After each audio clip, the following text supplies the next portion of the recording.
안녕하세요. 오늘도 사연 살롱을 찾아주셔서 감사합니다. 얼마 전 저희 친정엄마는 아빠를 되찾았고 저는 미저리 같은 남편과 이혼하고 말았어요. 제가 이혼하게 된 계기 중 한 80%는 시모 탓인 것 같아요. 남편을 두고 미저리라고 표현하기도 좀 그렇네요. 남편은 딱 잡은 물고기 밥 안 준다는 심보로 결혼 후엔 밖으로만 돌았거든요. 결혼 전엔 진짜 어땠는 줄 아세요? 저한테 바짝 엎드려서 공주 대접 왕비 대접 저리 가라였죠. 심지어 전남친이 있던 댁에서 남친과의 관계를 파탄내고 본인이 절 채갈 정도로 어마무시하게 적극적인 사람이었어요. 얼마나 극성을 부렸으면 전남친이 두 손 두 발 다 들고 절 떠나버렸겠어요. 저에 대해 거의 책 수준의 일기를 쓰고 손편지를 쓰며 친정 엄마한테도 얼마나 잘했는지 몰라요.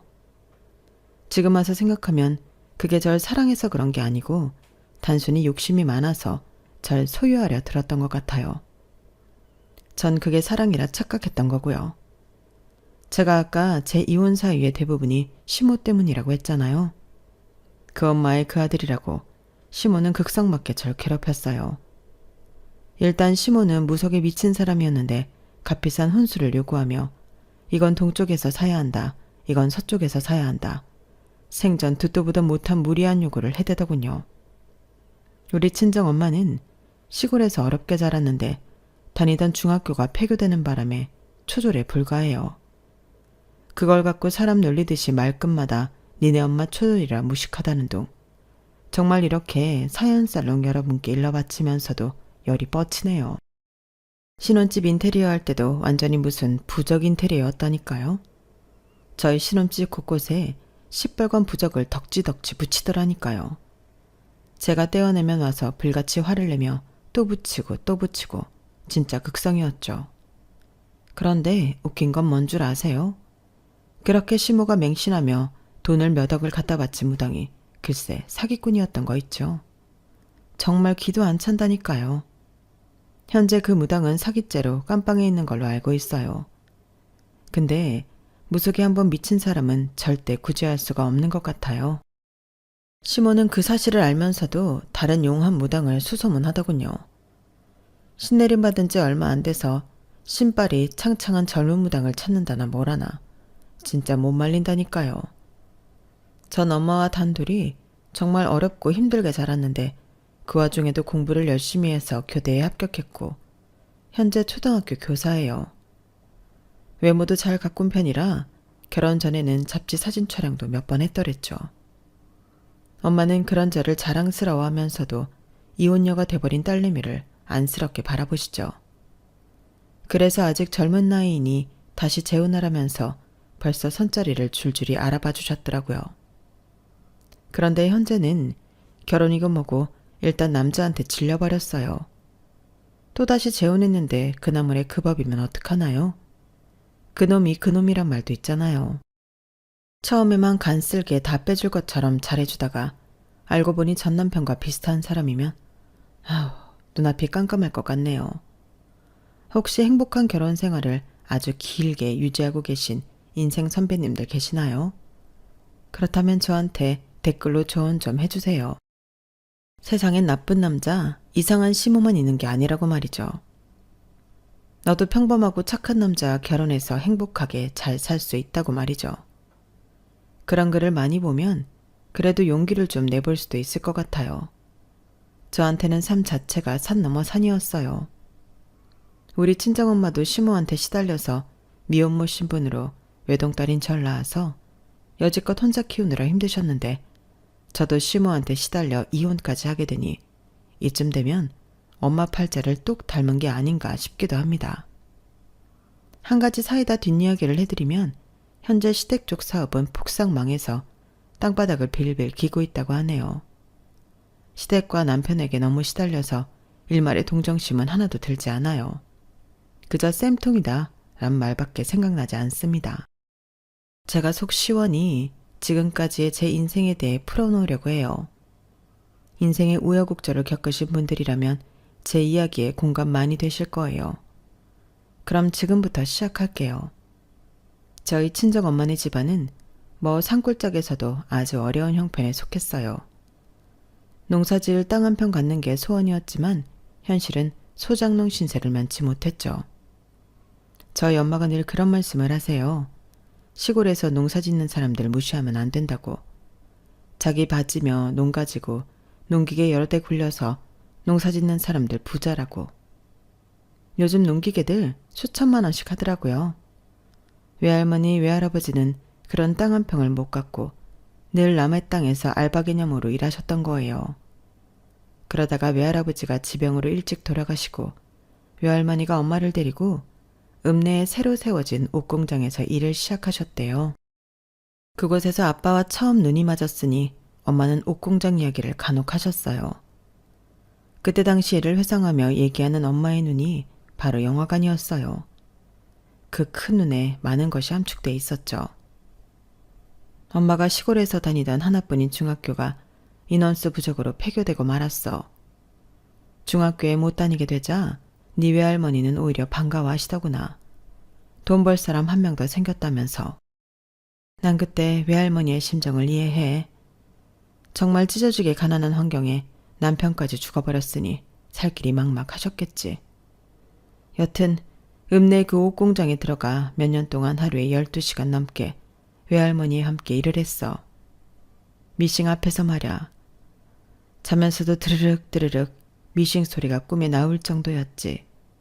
듣자 하니 그 공장 주인은 지방에만 수십 개의 옷공장을 운영할 정도로 대단한 부자라더구나. 어쩐지 실제로 공장 주인을 보기가 힘들었었어. 그러다가 마치 왕족처럼 공장주의 가족들이 공장 시찰을 나온 적이 있었어. 우리는 열심히 돌리던 미싱을 잠깐 멈추고 공장주의 가족들을 향해 일제히 90도로 인사를 해야 했지. 그때 공장주의 아들이었던 네 아빠와 눈이 마주쳤어. 우린 한동안 서로 빤히 쳐다봤던 것 같아. 그러다가 난 내 라인의 실장님한테 머리를 한 대 콩 쥐어 박혔지. 인사 안 한다고 말야. 네 아빠의 짙은 쌍꺼풀 진 큰 눈이 엄청나게 신비로웠어. 마치 외국 사람처럼 느껴졌지. 그런데 지금 우리 민정이의 눈이 딱 아빠를 닮아서 너무 신기해. 역시 유전자임은 강력하다니깐. 그때 당시 내 나이 딱 19살이었고 아빠와 동갑이었으니 우리 둘 다 이성에 관심이 참 많을 때지. 네 아빠도 나와 생각이 같았는지 그 후로 우리 공장에 거의 출근하다시피 매일 왔어. 고3이어서 한창 대학 입시 준비로 바쁠 때였는데 자꾸 시골 읍내 공장에 찾아오니 본인 엄마 아빠한테 무진장 혼났다고 하더구나. 네 아빠 대화를 나누며 우린 남몰래 데이트도 하고 손도 잡고 뽀뽀도 했어. 어린 나이였지만 잠깐만 같이 있어도 너무너무 좋더라고. 그러다가 우리 둘 다 20살이 되고 네 아빠가 엄마한테 프로포즈를 했지. 와 엄마 완전 소설 아니 영화 같다. 근데 그 이후의 얘기는 왜 안 해줘? 어떻게 아빠랑 헤어지게 된 건데? 날 낳을 때는 오롯이 엄마 혼자였다면서. 그 얘기는 다 우울한 이야기들 뿐이라 우리 민정이가 좀 크면 하려고 했어. 이제 어느 정도 컸으니 얘기해줘도 될 것 같아. 엄마 아빠는 너무 결혼하고 싶어서 너희 할머니한테 말씀드렸어. 당연히 극대노하셨지. 단순히 화만 내신 게 아니라 조폭을 동원해서 나한테 협박까지 하더구나. 제발 꺼져달라고. 네 아빠한테서 떨어져 달라고. 아주 집요하게 나와 외할머니까지 괴롭혔어. 모욕과 협박을 일삼았지. 너무 무서웠어. 무슨 짓을 할지 모르는 괴팍한 양반이었거든. 그러더니 몇 달 후 한국의 모든 사업을 정리하고는 남미로 의류 사업을 하겠다며 떠나더구나. 네 아빠는 끝까지 날 데려가려고 했어. 하지만 그랬다간 내가 시댁에 의해 뼈도 못 추릴 것 같아서 거절했어. 우린 로미오와 줄리엣처럼 이별해야 했지. 그리고 네 아빠가 그렇게 허무하게 떠난 후 일주일 후쯤 내 뱃속에 우리 민정이가 이미 있던 걸 알게 되었어. 몇 번 정도 남미에 있는 네 아빠에게 연락을 취해보려 했지만 중간에서 누군가 회방을 놓더구나. 아마도 그 늙은망탱이가 그랬겠지. 그런데 엎친 게 덮친 격으로 엄마의 유리한 가족이었던 외할머니가 내 혈관이 터져 바로 돌아가시게 되었고 엄마는 만삭인 상태에서 모든 걸 수습하고 장례를 치러야 했지. 우리 민정이는 동네 산파 할머니의 도움을 받아 원룸에서 나아야 했고, 그땐 절망적이라고 생각했는데 우리 민정이를 내 품에 안는 순간 발끝에서부터 에너지가 머리끝까지 샘솟는 걸 느꼈어. 엄마는 우리 민정이를 낳고 여전사가 되었지. 우리 딸을 위해서라면 무엇이든 못할 게 없었어. 그렇게 열심히 살다 보니 여기까지 오게 되었네. 앞으로도 영원히 엄마는 우리 딸 지킴이로 살아갈 거야. 엄마의 지난 살아온 세월을 듣는데 눈물이 흘렀어요. 20살의 미혼모 신세로 절 낳아서 저와는 19살 차이 나는 젊은 우리 엄마는 실제로 모진 역경과 고난을 겪으며 살아왔거든요. 그놈의 돈 때문에 말이죠. 옷공장에서 일했던 엄마는 다시금 공장을 찾았어요. 이미 아빠네 옷공장은 다 정리하고 남미로 갔기에 그곳 말고 이번엔 박스 공장이었죠. 상자를 만드는 공장을 선택한 이유는 다락방 창고에서 기거할 수 있게 해줬기 때문이에요. 아주 어렸던 절 잠깐이라도 봐주면서 일할 수 있는 좋은 직장이라 여겼던 거죠. 덕분에 전 엄마와 많이 떨어져 있지 않아도 됐지만 종이박스 특유의 신냄새가 아직도 내 코 밑에서 나는 듯해요. 어린 나이에도 머리가 지끈지끈 아플 정도로 그 냄새가 싫었더랬죠. 게다가 그 창고방엔 바퀴벌레와 쥐의 천국이었어요. 어느 날인가는 엄마와 밤에 자고 있는데 찍찍 하는 소리가 들리더라고요. 그런데 그 소리가 점점 가까워지더군요. 저한테 쥐라는 존재는 귀신보다 더 큰 공포였는데 그 망나니 같은 쥐가 결국 제 귀를 깡 물고 갔어요. 전 오밤중에 깍 소리를 질렀고 귀에선 피가 철철 났어요. 엄마도 제 비명소리에 놀라서 깨셨어요. 그 후로 쥐구멍을 철사로 단단히 막아서 쥐는 오지 않았어요. 뭐 바퀴벌레와 곰팡이 등과는 친구처럼 같이 살았죠. 그렇게 나름 잘 적응하며 지냈던 박스 공장에서는 어이없게 너무 안 좋게 끝을 맺고 말았어요. 어느 날 밤 전 대낮인 줄 알고 잠을 깰 정도로 불빛이 환하더군요. 전 잠결에 엄마에게 말했어요. 엄마, 왜 이렇게 밝고 따뜻해? 지금 낮이야? 엄마는 제 목소리에 실눈을 뜨고 밖을 살폈어요. 그런데 갑자기 소리를 치쳤어요. 민정아, 얼른 일어나. 밖에 불이 난 것 같아. 정신 차리고 대피해야 해. 안 그럼 우리 죽어. 저와 엄마는 옷까지만 대충 챙겨서 다락의 사다리를 통해 밖으로 빠져나왔어요.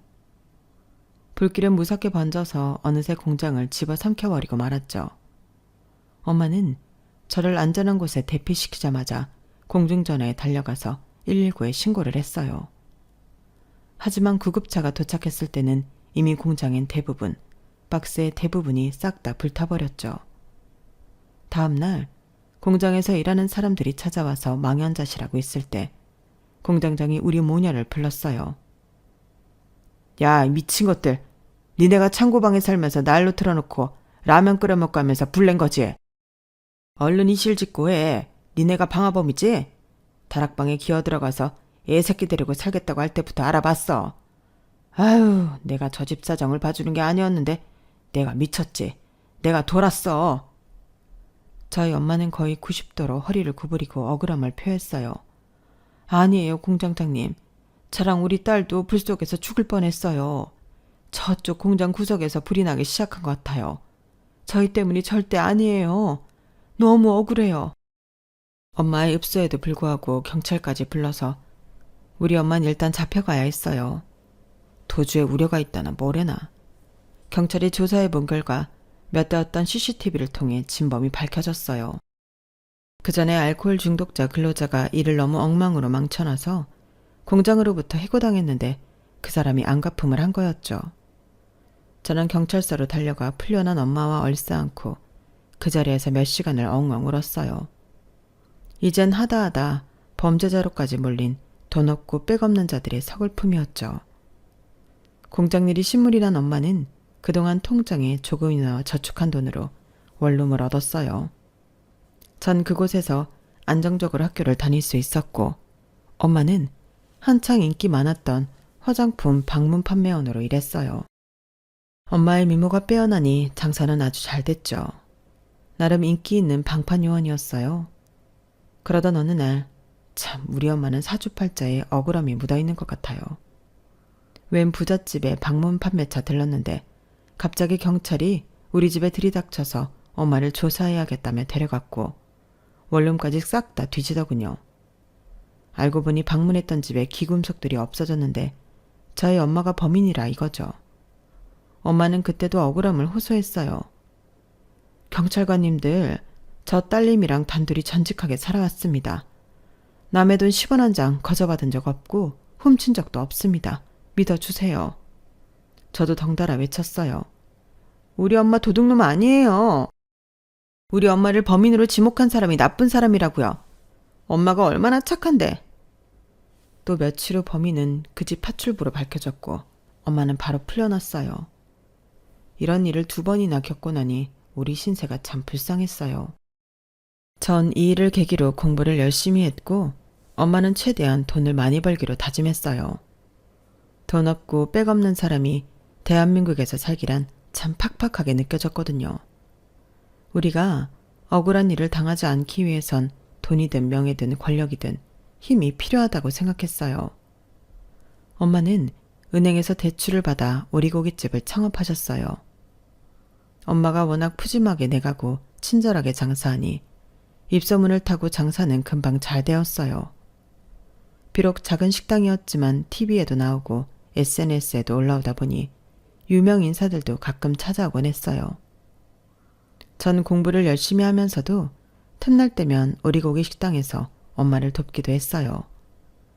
그날도 손님이 워낙 많아서 제가 엄마 일을 열심히 도와 서빙을 하고 있는데 한 테이블에서 어떤 할머니가 제 팔을 잡더군요.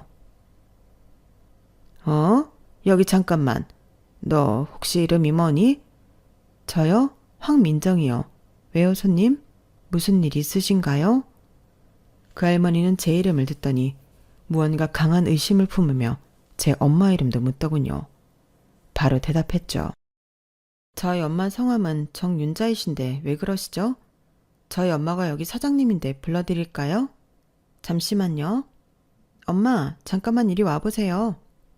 식당 주인이지만 서빙과 조리실과 카운터를 정신없이 오고 가던 엄마는 제가 급하게 부르니 달려오셨어요. 그리고는 그 할머니 얼굴을 보더니 사색이 되더군요.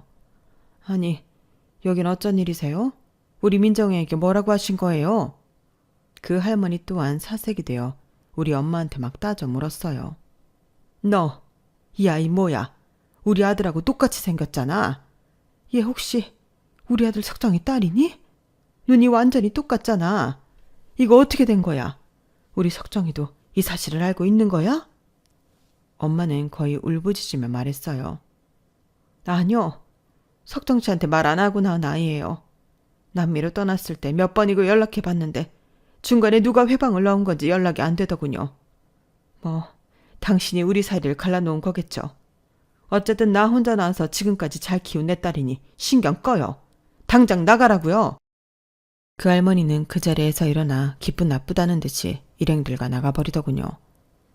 그제서야 그 할머니가 내 친할머니라는 사실을 알게 되었죠. 하지만 내 엄마한테 저렇게 윽박지르는 할매가 참 싫었어요. 내 피가 섞여있는 친할머니라도 말이죠. 엄마, 괜히 기분 나빠하지 말아요. 내가 엄마 옆에 있잖아요. 엄마는 식당 다른 손님들이 볼까봐 부엌 뒤로 가서 한참을 오셨어요. 그런데 그 할머니가 바로 또 식당으로 무언가를 들고 왔어요. 흰 봉투에서 매우 잔뜩 들어있는 현금을 반쯤 꺼내더니 상위에 탁 던지면서 말했어요. 이 돈 줄 테니 너 우리 석정이한테 딸 낳은 거 절대 말하면 안 된다. 알았냐? 우리 잠깐 한국에 들어온 거고 남미로 다시 돌아갈 거야. 너 옛날부터 돈 좋아했잖아. 옛다. 이거 먹고 절대 비밀 누설하지 말아라.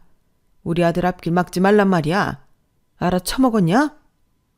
그제서야 엄마는 손님들이 보든지 말든지 그 할머니 얼굴에 대고 돈을 던져버렸어요. 이 노망난 할망구야. 이 미친 할매.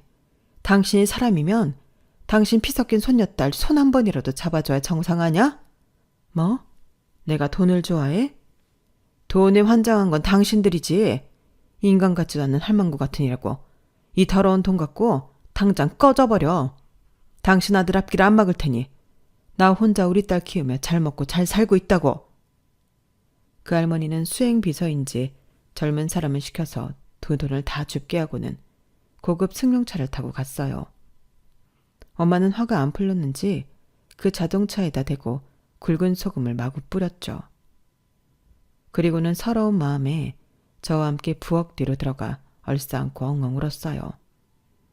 엄마, 나 얼굴도 모르는 아빠 필요 없어. 엄마만 있으면 돼. 우리 엄마는 내가 지켜줄 거야. 내가 꼭 행복하게 해줄 거야. 학생 신분으로 엄마를 행복하게 해주기 위한 방법은 공부 열심히 해서 우수한 성적표 보여드리는 것뿐이었어요. 제가 할 수 있는 나름의 최선을 다해 교대에 합격했어요. 요즘에는 교대 합격선이 조금 내려갔다고 하는데 저희 때만 해도 교대가 한창 인기 많았을 때라 꽤 높았거든요. 게다가 여자로서 안정적인 직업이라며 엄마가 엄청 좋아하셨죠. 대학생이 되어 조금이나마 얼굴에 분칠이라도 하고 다니니 가끔 남자들로부터 대시를 받기도 했어요. 얼굴도 모르는 아빠지만 아빠의 쌍꺼풀 있고 큰 눈을 닮은 제가 눈화장을 하고 다니니 화려하게 생겼다고 하더라고요. 아가씨이니 또각구두에 스커트도 입어보고 대학로에 나갔다가 잡지 모델 제의나 연예인 제의를 받기도 했어요. 제 키가 168cm라 좀 큰 편이었거든요. 잠시 혹하긴 했어요. 그런데 실제로 잡지 사진 촬영을 몇 번 해보고는 그 꿈을 완전히 접고 말았네요. 삶을 전투적으로 살아온 제가 무뚝뚝한 표정으로 카메라 앞에 서려니 참으로 어색하더라고요. 목석이 따로 없었죠. 송충이는 솔잎을 먹으랬다고 그냥 교대나 졸업하고 선생님의 꿈을 이루자며 다짐했죠. 미팅도 몇 번 했는데 착실한 의대생이 나와서 서로 눈이 맞아 첫 남자친구로 사귀게 되었어요. 의대생이라 공부하기 바빠 얼마 데이트도 하지 못했지만 처음 연애하는 거라 설레더군요. 대학을 다니면서 또 연애를 하면서도 엄마의 오리고기 식당 일을 도왔어요. 아무리 일하는 아줌마들을 쓴다 해도 엄마에게 힘이 되어주고 싶었거든요. 그날도 어김없이 엄마의 식당 일을 돕다가 어떤 젊은 남자 손님이 주문을 받는 제 손목을 덜컥 잡더라고요. 어머, 왜 이러세요? 하면서 저는 손을 뿌리쳤어요. 그 남자도 놀래서 연신 죄송하다며 사과했어요. 죄송해요. 저도 모르게 그만. 제가 이 집 단골이라 민정 씨를 아주 자주 봤었거든요. 여기 사장님 따님분 맞죠? 저 첫눈에 반해버려서 진작 말씀을 나누고 싶었는데 이제서야 말을 트게 되네요. 근데 제 이름은 어떻게 하셨어요? 그건 사장님께서 따님 부르시는 소리를 듣고 알아챘어요. 저 이상한 사람 아니고 이 근처 사무실에서 아빠 회사 물려받으려고 경영수업 받는 사람이에요. 저 민정 씨 연락처 좀 알려주시면 안 될까요? 전 당연히 거절했어요. 그때 당시 남자친구가 있었으니까요. 그런데 그 이후로 정말 그 남자는 스토커가 따로 없었어요.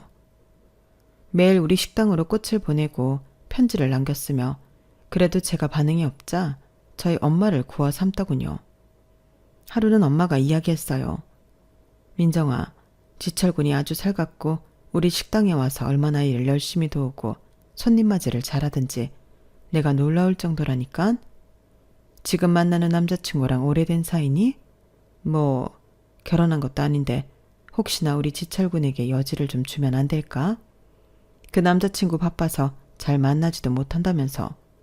그럼 그쪽을 정리해보면 어떨까? 엄마, 무슨 소리세요? 우리 지철군이라니. 누가 보면 엄마 아들이라도 되는 줄 알겠네. 전 그냥 넘어갔지만 엄마의 회유는 계속됐어요. 게다가 김지철이라는 그 남자는 아예 내 남자친구와 1대1로 단판을 벌였더군요. 저 모르게 말이죠. 남자친구가 제게 역으로 이별을 구했어요. 민정아, 우리 그냥 헤어지자. 또 김지철인가 그 인간한테 완전 찍혔더라. 앞으로 그 인간 조심하는 게 좋을 거야. 그 새끼가 아주 내 삶을 어지럽히고 있다고. 반협박을 해서 말이야. 나도 어차피 의대 공부 따라가기도 벅차서 연애 정리할까 했는데 차라리 잘 됐어. 우리 그만 만나자. 전 너무 황당했어요. 그런데 지금 생각해보면 전 남자친구의 말이 맞았어요. 김지철, 이 인간은 멀리해야 할 종자였어요. 하지만 그땐 몰랐죠. 남친에게도 차였겠다 심란한 마음을 갖고 있었는데 그 틈을 비집고 그 남자가 들어왔어요. 웬 에세이집을 들고 왔더군요. 이게 뭐예요? 웬 책이에요? 그거 제가 출판사에 의뢰해서 출간한 책이에요. 이 세상에 단 하나뿐인 책이죠. 제가 민정씨를 처음 본 순간부터의 모든 기록이 거기 편지 형식으로 수록돼 있어요. 집에 가서 한번 천천히 읽어보세요. 그게 제 진심이니까요. 그 남자는 절 위해 책까지 제작해왔고 집에서 읽어봤는데 단 하루 만에 저도 껌뻑 넘어가고 말았어요. 그게 어떻게 가능하냐고 반문하는 분들께 그 책이라도 한번 보여드리고 싶네요. 얼마나 구구절절히도 절 아끼고 사랑하는지를 잘 보여주는 책이었죠. 전 그 남자의 마음을 받아주기로 결심했고 사귀기 시작하자 엄마도 너무 좋아하셨어요. 이미 사윗감으로 점 찍어 놓으셨더군요. 김지철 이 남자 사귀면서 공주 대접을 받긴 했어요. 세상 처음 받아보는 융숭한 대접이었죠. 좋은 차로 좋은 곳에 데려가고 많은 것들을 경험하게 해줬어요. 그동안 엄마와 단둘이 입에 풀칠하며 사느라 바빠서 쳐다보지 못했던 다른 황홀한 세상이 있더군요. 가끔은 남친이 우리 엄마까지 고급스러운 곳에 모시고 가서 누리게 해주니 좋았어요. 남친에게 고마운 마음까지 들었죠. 그 와중에 저는 교대를 졸업하고 정식 초등학교 교사가 되었고 남친은 30대가 되었어요. 자연스레 결혼 이야기를 꺼내더군요. 그런데 넘어야 할 관문이 하나 있었어요. 바로 그의 부모님이었죠. 남친 말로는 자기 부모님 걱정 말라고 했으나 제가 걱정되었어요. 절 자기 부모님께 소개시켜주는 단계 없이 바로 상견례로 넘어가더군요. 뭔가 좀 이상했죠. 제 직감은 딱 맞았어요. 남친의 부모님, 특히 엄마가 아주 지랄맞은 사람이더군요. 상견례 자리에서 우리 친정엄마 면전에 대고 온갖 모욕을 퍼부었어요. 우리 엄마한테 아줌마라는 호칭을 쓰더군요. 아니 아줌마, 양심이 있으면 태계 딸을 우리 집 며느리감으로 애초에 생각지도 말았어야지. 어딜 들이밀어요. 우리 남편 집안이 대대로 기업 운영하는 부잣집인 거 다 알고 있죠. 그거 알고 지금 무혈입성 하려는 거 아니야? 그렇게 돈이 좋아요? 아줌마 초졸이라며. 중학교도 제대로 못 나왔다며. 그럼 무식한 아줌마 밑에서 큰딸내미가 제대로 교육이나 받았겠어요? 교대 나오면 다야? 지가 선생님은 다냐고. 대체 월급 얼마나 받는데? 한 200이라도 되나? 참내 어이가 없어서. 어이없는 건 저희 쪽이었어요. 아무리 우리 집안과 우리 친정엄마를 무시해도 정도가 있지. 완전히 도를 넘은 미친 아줌마라고 생각들더군요. 어머님, 아줌마라뇨. 저희 엄마가 무슨 파출부 아줌마예요? 호칭이나 제대로 쓰고 말하세요. 예의를 못 배운 건 어머님 같은데요. 이 결혼, 지철씨가 하도 결혼 이야기를 많이 하고 밀어붙여서 하려는 거예요. 돈이 좋다뇨. 우리가 무슨 거지로 보여요? 저희 엄마 오리고기 식당도 잘 돼서 차곡차곡 돈도 잘 모으고 있어요. 아우 됐네요. 저 이 결혼 안 합니다. 전 화가 나서 엄마와 함께 자리를 떠버렸어요. 남친이 극구 말렸지만 뿌리치고 나와버렸어요. 사업한다는 시부는 거만하게 앉아서 에헴 하고 헛기침만 하고 있더군요. 그쪽 가족들이 다 꼴보기 싫었어요. 남친을 비롯해서 말이죠. 남친과 헤어지는 건 당연한 거였어요. 그렇게까지 모욕을 들으면서 반드시 해야 할 결혼은 아니었죠. 남친에게 이별을 고했지만 남친이 절 진정으로 사랑했기에 그랬는지 아님 단순히 저에게 차인 게 자존심이 상했던 건지 그날부로 단식투쟁에 돌입했어요. 날마다 엄마 식당으로 찾아와서 무릎 꿇고 용서를 빌고 친정엄마에게 매달려 울고불고 했다더군요. 저희 학교까지 찾아오질 않나 일부러 사무실로 꽃다발과 선물 등등을 보내질 않나 온갖 수단과 방법을 가리지 않았어요. 제 마음을 돌려놓기 위해서 말이죠. 심지어 학교 교직원 전체를 위해서 선물을 돌리더군요. 미치고 환장할 노릇이었죠. 주변에선 왜 돈 많고 잘생긴 왕장님 같은 남친을 거부하냐며 난리였어요. 제 속도 모르고 얼른 결혼하라면서 재촉을 하더군요. 그렇게 모욕을 당했던 엄마마저도 절 회유하기 시작했어요. 그렇게 몇 달을 설득당하니 마음이 조금씩 풀리고 있었는데 결정적으로 남친의 엄마가 우리 식당으로 찾아와서 부탁을 했어요. 아우 사돈, 내 저번 일은 미안하게 됐어요. 그런데 우리 아들 좀 살려줘요. 단식 투쟁을 지금 얼마나 길게 하고 있던지 몸이 반쪽이 돼버렸어요. 이러다 내 아들 죽겠어. 민정아, 내 결혼 허락하마. 얼른 결혼식 준비해라. 그렇게 얼렁뚱땅 모든 게 다 넘어가서 정신을 차리고 보니 결혼식장 계약하고 있었어요. 그런데 한 가지 몰랐던 사실은 예비시모는 무속에 미쳐있는 사람이었어요. 혼수를 준비하는데 뭐는 동쪽에서 사고 또 어떤 품목은 서쪽에서 사야 한다더군요. 평생 그런 말은 처음 들어봤죠. 또 조그만 신혼집을 구해서 집을 화이트톤으로 좀 꾸미려 하는데 갑자기 와서는 시뻘건 부적을 여기저기에 덕지덕지 붙이더군요. 무슨 압류딱지도 아니고 황당했어요. 아니 어머님, 이게 다 뭐예요? 다 너희 부부 잘 먹고 잘 살게 해주려고 그런다. 우리 무당 선생님께서 이렇게 해놓지 않으면 악기가 집안 곳곳에 척척 들러붙어서 니네 엄청나게 괴롭힌대. 전 말 안 통하는 시모가 시댁으로 돌아가자마자 다 떼버렸어요. 그런데 정작 저희 부부를 괴롭혔던 건 바로 시모 본인이었어요. 무당 선생인지 돌팔이인지 말만 듣고 와서는 갑자기 우리 부부가 자는 안방 앞에 난방 텐트를 치더군요. 그때가 아주 추운 겨울이었거든요. 왜 저희 방문 앞 거실에 난방 텐트를 치고 이불을 준비하시는 거예요? 어머님 댁에 안 가세요? 야, 니네 부부 한 6개월은 아이 가지면 안 된다더라. 지금부터 밤에 부부관계 금지다. 아무리 신혼이고 뭐고 다 필요 없다. 지금 아기 가지면 영아 돌연사 한다더라. 진짜 어이가 없었어요. 아니 어머님, 그럼 지금 우리 부부가 밤에 뭐 하는지 감시하려고 이렇게 저희 방 앞에 텐트 치고 감시하려는 거예요? 정말 이게 다 무슨 짓이에요 어머님? 참는데도 한계가 있죠. 저희 지금 결혼한 지 얼마 되지도 않았는데 벌써 몇 번째 만행이신지 모르겠네요. 왜 이렇게 아들 부부를 못 살게 구시는 거예요? 당장 댁에 돌아가세요. 정말 이런 일들이 몇 번이나 일어났는지 모르겠어요. 아주 죽을 맛이었죠. 남편까지 나서서 시부를 말렸어요.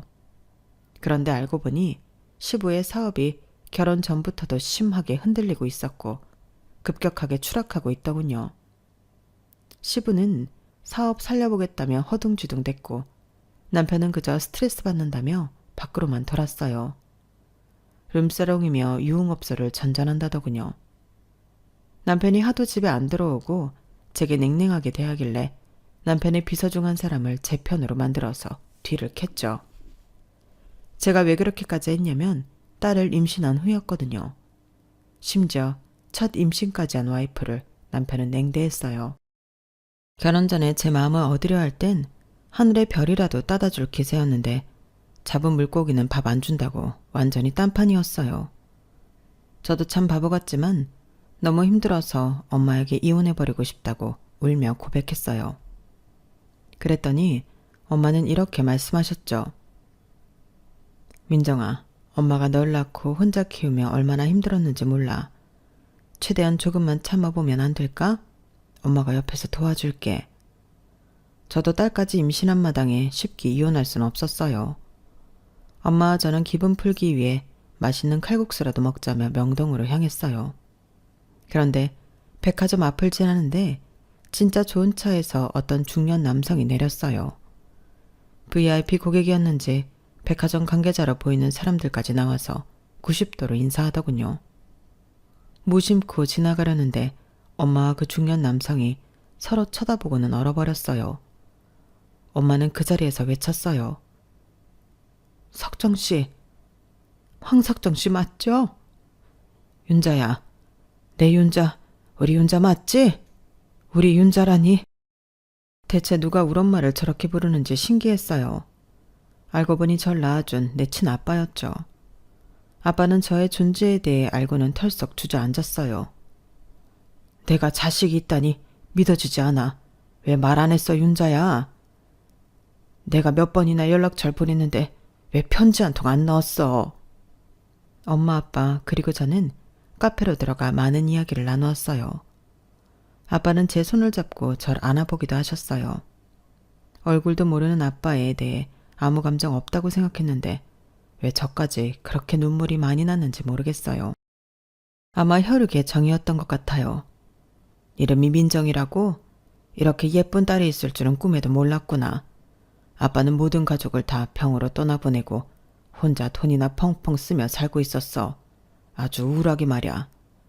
그런데 이제 내 인생에 의미가 생겼어. 우리 윤자랑 민정이 하늘에 감사해야겠구나. 아빠는 남미로 건너가 가족의 등살에 못 이겨 가족 사업에 도움을 줄 수 있는 현직 거물의 딸과 결혼했으나 그 여자의 바람으로 바로 이혼해버리고 그 후로 혼자 살았다고 해요. 부모님께서는 치매와 암 등으로 돌아가시고 아빠도 더 이상 타국에서 의류 사업하는데 한계를 느껴 모든 걸 정리하고 한국으로 돌아오신 상태라고 하네요. 그동안 벌어온 돈을 모두 부동산에 투자하고 월세 받으면서 취미생활 정도 하시고 편하게 살고 계신 상태였어요. 백화점 VIP 고객이 될 정도로 쇼핑이나 하고 전 세계 여행이나 다니면서 말이죠. 워낙 돈이 많은 나름 상류층이니 아빠의 인맥은 상상 초월했어요. 아빠 말을 듣고 있으면 신기할 정도였죠. 엄마 아빠는 바로 살림을 합쳤어요. 아빠의 만류에도 불구하고 엄마는 오리고기 식당을 계속 운영하고 싶다고 했어요. 제 바람은 엄마도 식당 일 그만두고 편하게 사셨으면 했는데 끝까지 고집을 피우셨어요.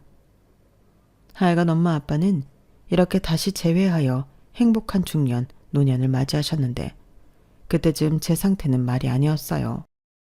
아무리 엄마와 고민 상담을 하고 심지어 정신과까지 가서 진료를 받을 정도로 스트레스가 극심했기에 뱃속에 아이가 제대로 붙어있지를 못했나 봐요. 갑자기 하혈을 하고 유산기가 강하게 비쳤어요. 무서워서 남편에게 전화를 했어요. 남편은 시댁에 가 있더군요. 자기야, 나 하혈을 너무 많이 해. 우리 아기 어떻게 되는 거 아니야? 너무 무서워. 당장 빨리 집에 와줘. 남편은 심드렁하게 대답했어요. 지금 우리 회사 사정이 어떻게 돌아가는지 몰라? 당장 망하게 생겼는데 그까지 임신이 문제야? 애 떨어지면 임신이야 나중에 또 하면 되지. 우리 회사 망하면 당신이 다시 일으킬 수 있어? 남편의 대답보다 더 충격적인 시모의 목소리가 전화기 너머로 들려왔어요. 야, 어차피 고추 안 달린 딸이면 필요도 없는 존재니 떨어지든 말든 상관도 마라. 네 남편 지금 바쁘니까 알아서 처리해. 전 전화를 끊고 쓰러지고 말았어요. 악마 같은 시댁 식구들에게 치가 떨렸죠. 유산은 점점 진행되고 119를 타고 응급실에 갔지만 되돌릴 수 없었어요. 뱃속에 있던 우리 딸아이는 하늘나라로 가버렸죠. 그들에게 분노가 치밀어 올랐어요. 전 마음속으로 남편과의 관계를 정리해버렸어요. 이혼을 마음에 품고 있었죠. 그런 와중에 시모는 엄마가 운영하는 오리고기집에서 회사 직원들과 회식한다며 50명분을 예약하더군요. 우리 친정엄마와 아빠는 제 속도 모르고 정말 진수성찬으로 살았어요. 사돈네 돕고 싶다고 말이죠. 그런데 끝까지 시모는 황당한 일만 벌이다 끝났어요. 예약 당일날 10분 전 전화로 예약 취소를 하더군요. 이렇게 비아냥대면서 말이죠. 거기 맛없다고 소문났어요. 회사 직원들이 다른 데로 가자네요. 암튼 그렇게 됐네요. 오늘 거기 안 갑니다. 죄송하다는 말 한마디 안 하고 일방적으로 전화를 끄더군요. 친정엄마는 화가 나서 문자와 함께 사진 한 장을 전송했어요. 사돈, 후회하게 되실 거예요. 사실 워낙 발이 넓은 아빠는 우리 시댁 쪽 사업을 돕고 싶다며 우리 시댁이 하는 사업에 도움이 될 만한 저명 인사들을 모두 불렀거든요. 시부와 만나게 해주고 싶다면서 말이죠. 시부의 사업을 어떻게든 다시 살려보려는 선한 의도에서 마련한 자리였는데 시모가 걷어차버렸죠. 그분들은 식사 한 끼 가볍게 하시고 모두 돌아가셨어요. 아빠가 어렵게 발걸음 해주신 그분들께 죄송하다며 다음에 거하게 한 턱 내겠다고 사과를 했더랬죠. 누가 봐도 알만한 유명한 분들도 많이 포함돼 있었어요. 그분들 사진을 보시고는 시모도 알아차렸는지 뒤늦게 마구 뛰어왔더군요. 사돈, 이게 어떻게 된 일인가요? 이분들 유명한 분들이잖아요. 우리 사업적 관련된 분들인데 다 오리고기집에 있었단 말이에요? 친정엄마는 늘 시모한테 잘 보이기 위해 최대한 예의를 갖춰 말했는데 이젠 아니었어요. 의기양양하게 시모를 깔보며 목소리를 높였죠. 그래요. 댁내 사업이 하도 망해간다기에 우리 남편이 그쪽 사업 좀 살려주려고 자리 마련한 거였는데 되기 10분 전에 걷어차버렸네요. 역시 무식한 사람은 뭘 해도 안 된다니깐? 나 초졸이라고 상견례 자리부터 아주 무시하더니 그쪽도 뭐 IQ는 그리 높지 않은 것 같네요. 몇십 년 만에 다시 재회한 우리 남편 재산이 몇백억은 되거든요. 인맥도 아주 화려하고요. 우리 딸이 이혼하고 싶다는 이유를 알겠네. 그래서 오늘부로 우리 부부는 민정이 이혼 찬성하기로 결정 내렸습니다. 이제 사돈도 아니고 그냥 남남이니 이제 가세요. 우리 식당 얼씬도 하지 말고 그냥 꺼지라고요. 시모가 희번떡거리며 우리 친정엄마 손을 잡고는 머리를 조아렸어요. 사돈어른 재산이 몇백억이라고요? 우리가 지금 몇십억 원을 못 막아서 사업을 다 말아먹게 생겼는데 조금만 보태주시면 안 될까요? 사업 다시 재기하면 이자까지 쳐서 반드시 갚겠습니다. 네? 사모님, 아니 사돈어른. 이어 제가 나섰어요. 그 더러운 손으로 우리 엄마 손잡지 말아요. 내가 처절하게 유산할 때 뭐라고 했어요? 고추 한 달린 여자는 다 필요 없다면서요. 그 논리라면 어머님도 뭐 필요 없는 존재겠네요. 당장 나가주세요. 남편과는 바로 이혼할 거니까. 이제 남남입니다. 속이 다 시원했어요.